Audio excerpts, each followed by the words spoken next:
Ayan, nandito na naman tayo sa market day. Isang item lang yung ating bibilhin today. So, ipapakita ko sa inyo. Ayan. Dati, dito ako nabili. Kaso, napagalitan ako dito dahil kaya dito na ako lagi nabili na ito na store na to kasi mababait yung mga tendera, hindi nagagalit. Kasi minsan pag hindi nagkaintindihan day, pinagalitan ako. Sinigaw-sigawan talaga ako as in. So, ayan na yung bok choy. 1 kati lang yung ating binili. Worth $12 ito. Ito. Ang bigat ng dala ni ate. Wala siyang ano. Bigat. Yung mga prutas dito, ang mamahal. Kaya ako, bihira ako nabili ng prutas kasi mahal talaga siya. Ang daming panindaday. Pera lang wala. Ito pala yung binibili kong ano, panty ito. Binibili ko, nung binigyan ako ni Lola ng 100, binili ko siya ng ganito. Maganda siya. Maganda siya. Dati ito, 20, mahal oh. Dati ito yung una kong binibili kasi mas maganda siya sa skin. Kaso mabilis to masira dito dai. So nagpalit ako. Ito na yung binili ko. Maganda siya until na 1 year na ata. Maganda pa din. Hindi siya na loose thread. So ito yung mga organic product. Organic product yan. Ang ganda ng mga bag oh. 49. Uy, may mura din dito. Pantulog 39. Pero sobrang nipis dahil. Ito mga organic product din yan. Mahal yan, hindi nabili amo ko dyan. Flower shop dito sa Hong Kong oh. Ang gaganda. Sarap oh, pinya. Magkano to? How much? Sarap kumain ng pinya. How much? 15? 15? Uy, sarap. Parang gusto ko bumili. Bili nga ako.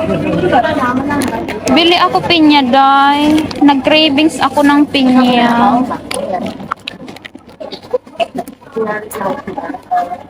Ito na lang, malalaki. 15, day. So, ayan. Bumili ako ng pinya, day. Nag-cravings ako. 15 agad. Pero gusto ko kumain. Na-miss ko kumain. So, papunta na tayo ngayon sa Welcome, bibili ng bigas. Di bang layo?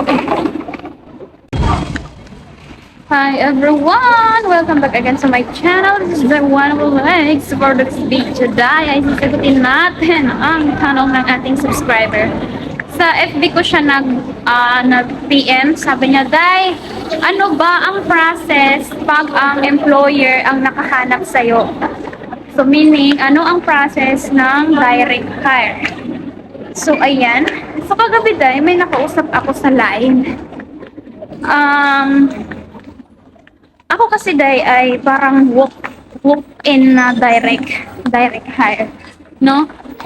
May isa akong nakausap sa live kagabi na same agency kami. Then, na-try din niya doon sa agency na in-applyan, sa Maris Agency. Sa in-applyan ko na yun. So, sabi niya, mas mahirap daw ang process ng aking in-applyan na agency. Pero doon siya nakakuha, day. Kasi ang una niyang na-try doon sa Maris. Doon siya nag-direct sa Maris. Then, easy lang daw yung BTR doon. Kasi konting tanong lang. So, nung doon daw sa taas, ay kaso nga lang daw kay Maris matagal. Hindi siya agad tinawagan or walang tumawag sa kanya. So nag-try siya doon sa taas, doon sa in-applyan ko. Kila Ma'am Marisa sa my sweet home. Ayun. 93? Ay, 39. Sila, 7 lang sila ang nakuha. So ito yung maganda sa in-applyan ko na agency kasi on that day, malalaman mo agad kung may amo ka o wala. Kasi Hindi tulad sa iba na BTR ka muna din, mag-aantay ka, manghuhula ka kung kailan ka magkakaroon ng amo. So sa agency na in-applyan ko dahil ay on that day, malalaman mo agad na may amo ka or ano ka, na-hire ka. So, ang sabi doon ay mahirap daw ang interview doon sa taas. Sabi ko kasi, ako yun lang kasi yung experience ko. Kaya hindi ko alam kung ano ang process ng iba. Sabi niya sa baba nga daw ay kunting tanong lang, BTR lang. Sa taas, marami. Magde-demo pa. Sabi ko nga, doon nga ako nagkamutin. Hindi ko talaga yun natapos as in naka-3 take ako. Hindi ko talaga natapos siya. So, ang akin ay parang walk-in na direct. Kasi ang agency na yon ay sila Ma'am Marisa ay tauhan siya ng agency dito sa Hong Kong. So, ano nga ba ang proseso pag direct hire? Ayan. Same pa din dahil pag sa ano ka nakahanap online, ayan. Ang amo mo na nag-hire sa'yo ang maghahanap ng agency sa Hong Kong para yung agency dito sa Hong Kong may ka-partner sila na agency, kumbaga may ka-tie up sila na agency sa Pinas para yon ang mag-process ng papers mo. So may nagtatanong din, ano siya, terminated siya. Bago siya umuwi ng Pinas, ay nakahanap siya ng amo. So nagtatanong yung amo niya kung pwede bang hindi na lang sila dumaan ng agency.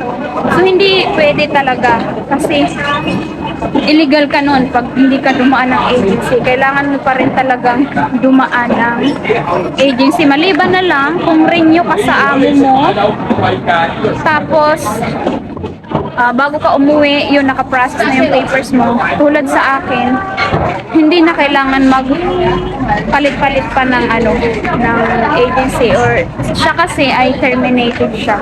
So, kailangan talagang dumaan ng agency. At pabor din sa atin yun ng mga helper kasi in case man ano mangyari, at least may makukontak yung pamilya natin. Diba, may mapupuntahan tayo, hindi tulad nung illegal ka na nag-work at alam ko hindi talaga siya pwede. Hindi papayagan. So tulad nga nung isa nating kababayan na nag-work doon sa China na illegal ba. Mostly kasi sa China ay illegal. Malaki ang sahod pero illegal ka doon na mag-work. Dinala siya ng amo niya dito sa Hong Kong sa China din hanggang na-expired na yung passport niya din. Ayun nga, namatay siya doon. So hindi niya alam kung saan lalapit. Kanino lalapit kasi illegal nga yung pagtatrabaho niya sa China. So, ganun dahil ang nangyayari.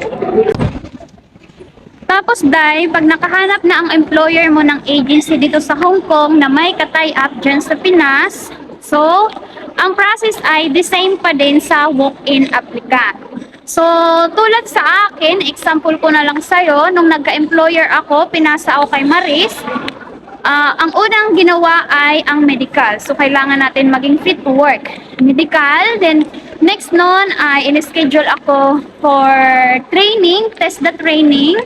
While nag-test the training ako nun ay online lang kasi before. So, hindi ko alam kung ngayon ay online pa din. Then, habang nag-training kami, sa TESDA, nagpidos na rin, online din ang pidos. Then after that, pagkatapos ng training, pidos, in-schedule kami ng OWA.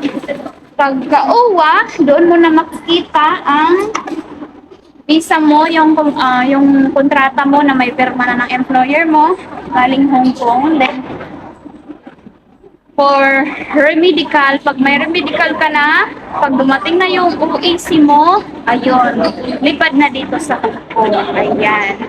So, same process pa rin pag direct ka. Ang pinagkaiba lang kay ikaw ang nakakahanap. So, kadalasan din pag direct hire ay ang amo ang sumasagot. Hindi lahat ha. Less ang gastos pag direct hire. Hindi lahat ng amo ay sinasagot ang mostly sa mga nag-comment dito sa aking YT, kahati yung amo sa mga bayarin tulad ng test the training fee. Ayan. So, test the training fee lang naman tayo nalalakihan eh. Yun. Then, Yung iba free as in talaga, yung pamasahe lang yung inaano nila, ginagastos nila. So, mga swerte yung mga ganun. So, ang direct hire ay nalaman ko lang din dito sa mga nagko-comment sa akin sa mga subscriber natin. Mostly sa kanila ay direct hire talaga. So, ayan lamang for today's video, Day. Kung nagustuhan mo ang video na to, don't forget like and subscribe my channel. See you next vlog. Bye-bye!